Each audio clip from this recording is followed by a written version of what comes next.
अमृत हरित महाअभियान के तहत उचेहरा में नवनिर्मित पार्क में एक साथ लगाए गए 500 पौधे। जी हां, हम आपको बता दें कि नगर परिषद उचेहरा के तत्वाधान में अमृत हरित महाअभियान के अवसर पर मध्य प्रदेश शासन के पूर्व कैबिनेट मंत्री व वर्तमान नागौद विधायक नागेंद्र सिंह जूदेव के मुख्य अतिथि एवं जनपद पंचायत उचेहरा के पूर्व अध्यक्ष कृष्णदेव सिंह जूदेव, वृक्षारोपण के प्रभारी विजय तिवारी, नगर परिषद उचेहरा के अध्यक्ष निरंजन प्रजापति, भाजपा मंडल उचेहरा के अध्यक्ष अनुराग सिंह गुड्डा, उचेहरा एसडीएम सुनीश कुमार द्विवेदी, मुख्य नगर परिषद अधिकारी शैलेंद्र प्रताप सिंह के आतिथ्य में नवनिर्मित पार्क में एक साथ लगाए गए 500 पौधे।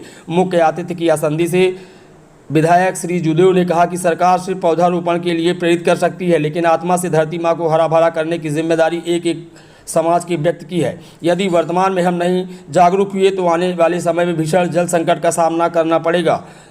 बरुआ नदी 12 माह बहने वाली अविरल नदी थी, लेकिन जो असमय ही अब सूख जा रही है, इसका जिम्मेदार कौन है? इस दिशा में हमको आपको सोचना होगा। जिस दिन नदी से हम अपने दिनचर्या की ज़रूरत पूरी करते थे, आज हम नहीं कर सकते हैं। नदी पूरी तरह से दूषित हो सकी है। साथ ही उन्होंने एक प्रसंग के दौरान कहा कि कुछ वर्ष पहले हमने कमर्शियल हवाई अड्डा का सुझाव दिया था और हमने कहा था कि उचेहरा में हजारों एकड़ भूमि पड़ी हुई है जहां पर एक सुसज्जित हवाई अड्डा बनाया जा सकता है, लेकिन जिले के कुछ बंधुओं ने उस समय हमारा उपहास किया था और वह हवाई अड्डा रीवा में बन गया है। नज़ारा सामने है, जबकि उचेहरा नगर के साथ ग्रामीण क्षेत्र में बड़े बड़े लोगों ने ज़मीनों में कब्जा कर रखा है। ऐसी भूमियों को अतिक्रमण मुक्त कराते हुए यहाँ पर एक सुंदर हवाई अड्डा बनाया जा सकता था। इस दौरान निरंजन प्रजापति के साथ पूर्व जनपद अध्यक्ष कृष्णदेव सिंह जूदेव, विजय तिवारी, अनुराग सिंह गुड्डा ने भी रखी अपनी बात। कार्यक्रम का सफल संचालन शिक्षक अनिल सिंह अल्प के द्वारा किया गया। इस दौरान नगर परिषद उचेहरा के पार्षदों के साथ नगरवासी काफ़ी संख्या में रहे मौजूद। ऐसी जानकारी सोमवार को शाम तकरीबन 5 बजे के आसपास बताई गई है। उचेहरा की बात नहीं कर रहा था, लेकिन उसके लिए जितनी लंबाई चौड़ाई चाहिए एयरपोर्ट बनाने के लिए वो जगह थी हमारे पास, भरूच के पास थी, सिंदुरिया के पास थी, लगरगवा के पास थी। ये मेरे ध्यान में था कि मैयर का भी काम होगा, उसका भी काम होगा, नहीं माना। और ये हालत ये हो गई कि अब करोड़ों रुपए खर्च करने के बाद में वहाँ बड़े हवाई जहाज उतरने लायक ही नहीं। अब वो चला गया हवाई अड्डा रीवा। तो जब हम मैंने गंभीरता से विचार नहीं करेंगे तो ये नौबत आएगी। मैं एक बात और बता देना चाहता हूँ, 250 एकड़ सरकारी जमीन है, लेकिन सरकार के पास 1 इंच जमीन नहीं। कहाँ चली गई वो जमीन? आप कह सकते हो कि आप तो सरकार में हो, ढूंढ लीजिए ना।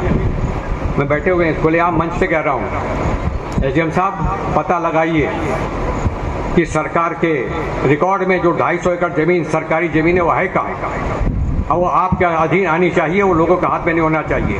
गरीबों के हाथ में है तो ठीक। जो बेचारा गरीब है जिसको 125 फीट पे 25 फुट 50 फुट पे 50 फुट का यदि जमीन चाहिए, उससे हम छीनना चाहिए, उसको हम देना चाहते हैं। लेकिन जो लखपति हैं, करोड़पति हैं, जिनके पास 50-50 एकड़ जमीन स्वतः है, वो 15-15, 20-20 एकड़ जमीन में कब्जा करके रखें। ये न्याय है कैसी जनता के साथ में? ये नहीं होना चाहिए। और यदि मैं गलत कह रहा हूं तो मैं सुनना चाहूंगा, हाँ आपने गलत कहा, ये आप ऐसी बात ऐसी होनी चाहिए।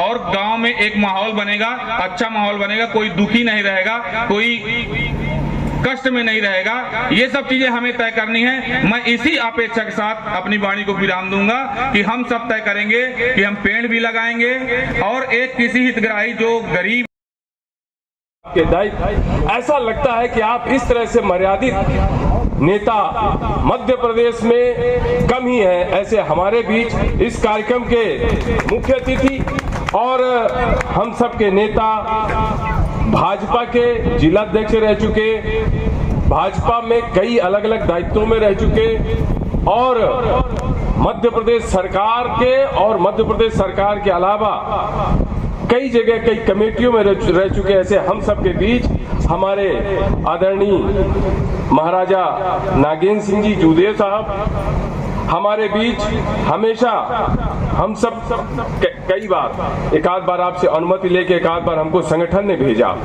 और जब हमें संगठन ने भेजा तब हम आए और यहाँ पर आपके पूर्व जनपद के अध्यक्ष श्रीमान कृष्णदेव सिंह जूदेव साहब का हमें और संगठन को हमेशा सहयोग प्राप्त हुआ।